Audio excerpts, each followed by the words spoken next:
Hello, મારું નામ સ્ટેલોન Christian છે. હું સરસપુર પાતુનગર રહું છું અને પાછલા 1 વર્ષથી હું આ સંગતમાં જોડાયો છું. આ સંગતમાં જોડાયા પછી મેં મારા આત્મિક જીવનમાં એટલી બધી વૃદ્ધિ પામ્યો છું ને, તેના માટે હું સગળો માન મહિમા ગૌરવ ઈશ્વર પિતાને આપું છું. અને જોયલ અંકલનો ખાસ આભાર માનું છું કે એ અમને આત્મિક જીવનમાં કઈ રીતે આગળ વધવું અને કઈ રીતે ચાલવું આત્મિક જીવનમાં એ શીખવાડે છે. એ બદલ એમનો પુષ્કળ આભાર માનું છું. અને મારી સાક્ષી એ છે કે પાછલા દિવસોમાં મને મારા બૈડા પર એક નાની ગાંઠ જેવું હતું, જે મને બહુ પહેલાથી છે. એમ કહું ને તો નાનો હતો ત્યારથી, બહુ નાનું છે, પણ એ મને કોઈ ડિસ્ટર્બ નહોતું કરતું. એટલે મેં એને ગણકાર્યું નહીં. હું પોતે મેડિકલ ફિલ્ડમાં છું, એટલે મને એમ થયું કે એટલું નાનું છે તો એને કશું અત્યારે મને નડતું નથી, તો મારે એને કશું કરવું નથી. પણ આ લાસ્ટ છેલ્લા મહિનામાં મેં મારા આત્મિક જીવન વધારવાને માટે જે ફાસ્ટિંગ પ્રેયર ને એ બધું કર્યું, ત્યારે એ જગ્યા પર એટલું મોટું એ થઈ ગયું એનું સ્વરૂપ કે મને ઇરિટેટ કરી રહ્યું હતું, કે મારા રોજિંદા જીવનમાં એ મને નડતરરૂપ થઈ રહ્યું હતું. કે હું ગમે તે કામ કરું ને મારું નજર ત્યાં જ જાય કે શું છે.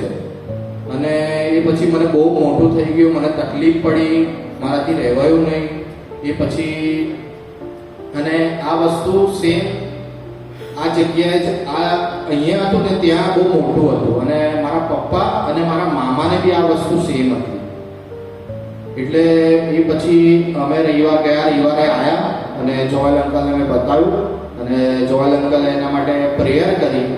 અને એ જ્યારે પ્રેયર કર્યું ત્યારે મેં એ વસ્તુ જોયું કે ત્યાંથી એ વસ્તુ નીકળીને ગઈ, એને મેં ફીલ કર્યું. અને જોયલ અંકલે કીધું કે હવે એનું જે જળ મૂળ હતું એ નાશ થઈ ગયું છે. માટે સગળો માન મહિમા ગૌરવ ઈશ્વર પિતાને આપું છું કે વર્ષોથી ચાલતી આવતી હતી જે બી હતું, મારા પપ્પાને મારા મામાને પછી મારા પર આવ્યું હતું. પણ એ સગળું ઈશ્વર પિતાનો આભાર માનું છું કે એ સગળું અહીંયાથી નાબૂદ થયું છે તેના માટે. અને આજે જો રવિવારે થયો છે, મને પૂરું હીલ થઈ ગયું છે, પૂરું સ્કીન આવી ગયું છે. જો તમને ફોટો મેં મોકલ્યો છે તો બતાવી, મારાથી સ્ટેટ સૂઈ બી નતું શકાતું, એટલું સખત પેન હતું એમ કે હું સીધો સૂઈ બી નતો શકતો.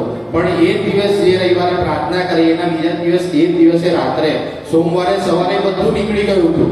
અને એની અંદરથી એવું નીકળ્યું હતું ને કે પસ નતું, કેમ કે હું મેડિકલ ફિલ્ડમાં છું તો મને બી ખબર હોય કે પસ શું હોય. પણ એ મંદવાળ હતો કે જે વર્ષોથી હતો, પણ ઈશ્વરે મારા પર કૃપા કરી, આશીર્વાદ કર્યો અને એ બધું જ મટી ગયું છે. માટે માન મહિમા ગૌરવ હું ઈશ્વર પિતાને આપું છું.